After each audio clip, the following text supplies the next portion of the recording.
Buenos días, hermanos y hermanas, les envío un saludo de paz y bien. Soy el Padre José Luis Peralta. El día de hoy estamos de fiesta, estamos celebrando a San Mateo Apóstol y Evangelista. Escuchemos nuestro Evangelio que está tomado de Mateo capítulo 9, versículo 9 al 13. El Señor esté con ustedes y con tu espíritu. Lectura del Santo Evangelio según San Mateo. Gloria a ti, Señor Jesús. En aquel tiempo Jesús vio a un hombre llamado Mateo, sentado en su mesa de recaudador de impuestos, y le dijo: «Sígueme». Él se levantó y lo siguió.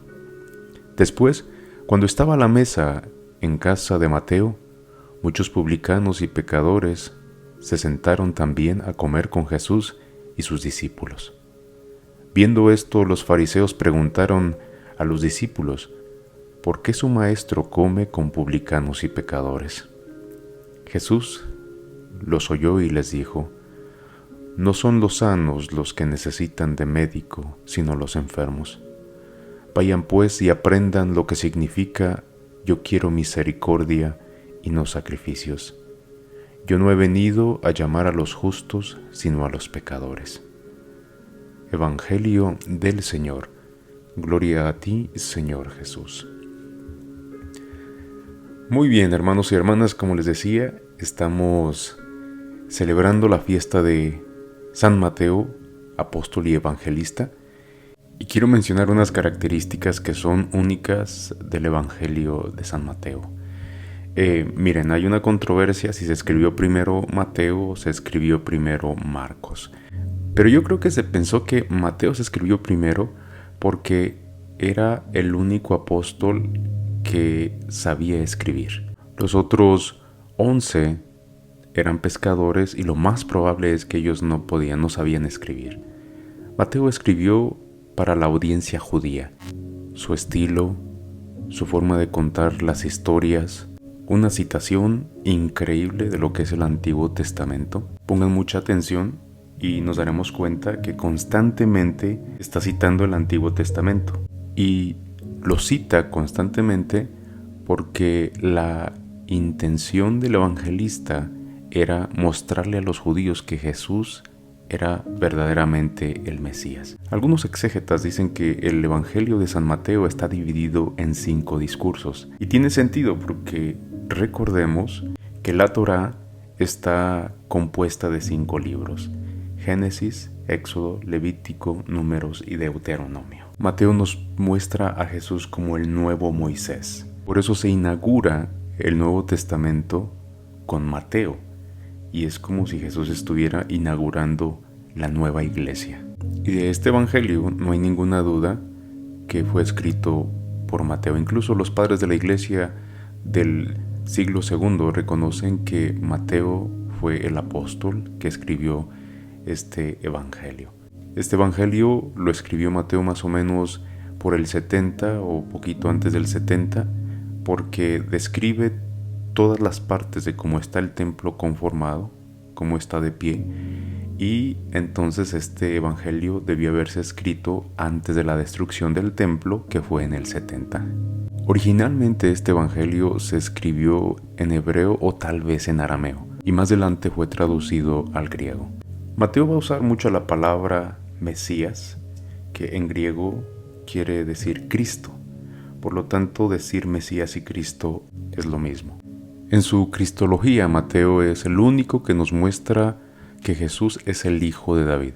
Esto era muy importante porque la promesa de un Mesías y un Rey eterno fue hecha para el linaje de David.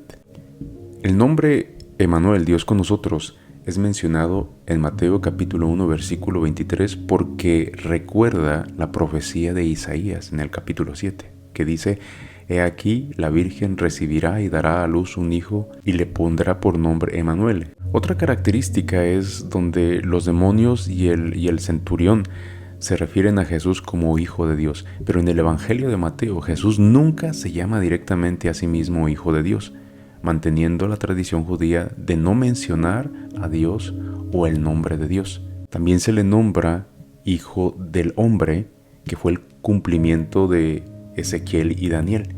En cambio, Jesús sí se llama así Hijo de Hombre, Solo los judíos podrían entender este título mencionado en el Antiguo Testamento. Mateo presenta a Cristo como la nueva Torá, lo que te decía hace un momento.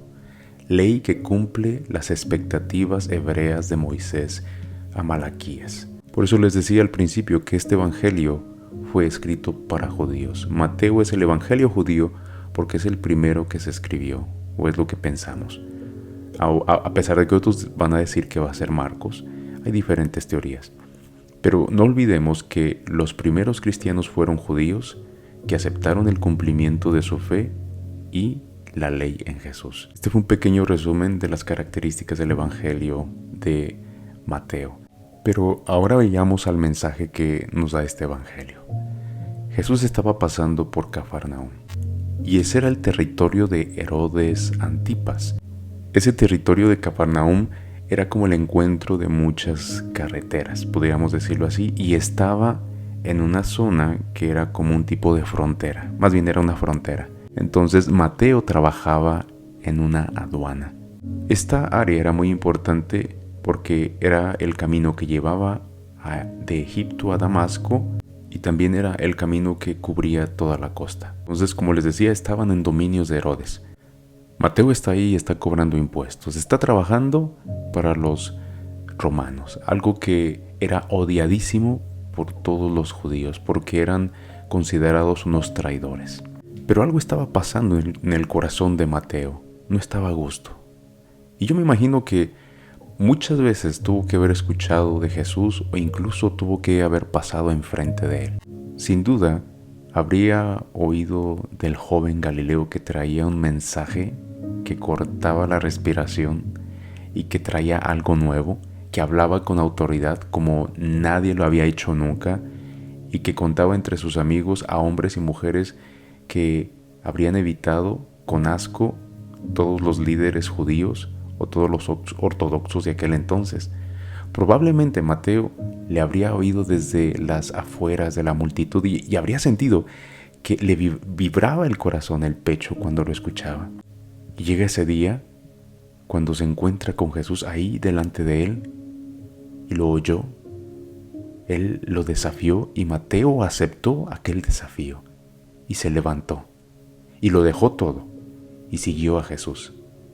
Debemos fijarnos en lo que perdió Mateo y lo que encontró, lo que ganó. Perdió un cómodo trabajo que le traía una buena vida, pero encontró un destino. Perdió unos buenos ingresos, pero encontró la dignidad. Perdió una comida segura y encontró una aventura como no soñara nunca. Al seguir a Jesús, Mateo encontró algo que estaba llenando los vacíos de su vida y de su corazón. Aquello que no estaba obteniendo del dinero, ni de la buena vida, ni de los lujos. No se echó para atrás. Él aceptó el desafío. El día de hoy pudiera decir que Jesús nos está desafiando nuevamente y nos dice, sígueme.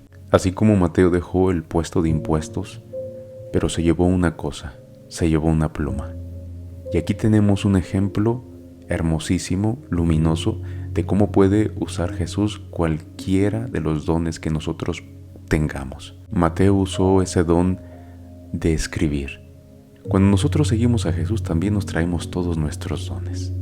¿Y cómo los ponemos al servicio de los demás? Por eso el día de hoy Jesucristo nos invita a seguirlo, a seguir su palabra, tratar de practicar lo que Él nos enseña todos los días. En Jesús se encuentran riquezas, hermanos y hermanas, que superan todo lo que este mundo nos da y que estemos dispuestos a renunciar a eso. Mateo encontró una libertad interior, algo que hoy en día nos es tan difícil porque nos dejamos llevar por los prejuicios, por lo que los demás piensen de nosotros o lo que nosotros mismos pensamos de nosotros. Muchas veces tendemos a echar a perder los planes internos de nuestra vida y nos humillamos a nosotros mismos, nos saboteamos en nuestra vida.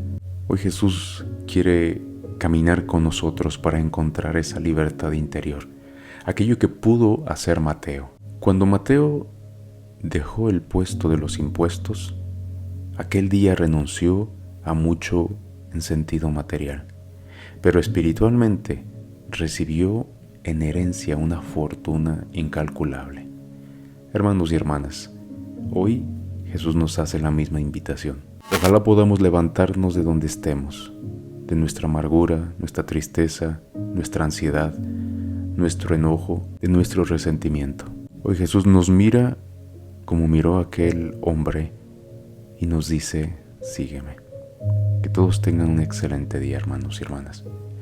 Que el Señor te bendiga y te guarde, te muestre su rostro y tenga misericordia de ti. Te mire benignamente y te conceda la paz. Y que el Señor Dios Todopoderoso te bendiga ahora y siempre. En el nombre del Padre, del Hijo y del Espíritu Santo. Amén.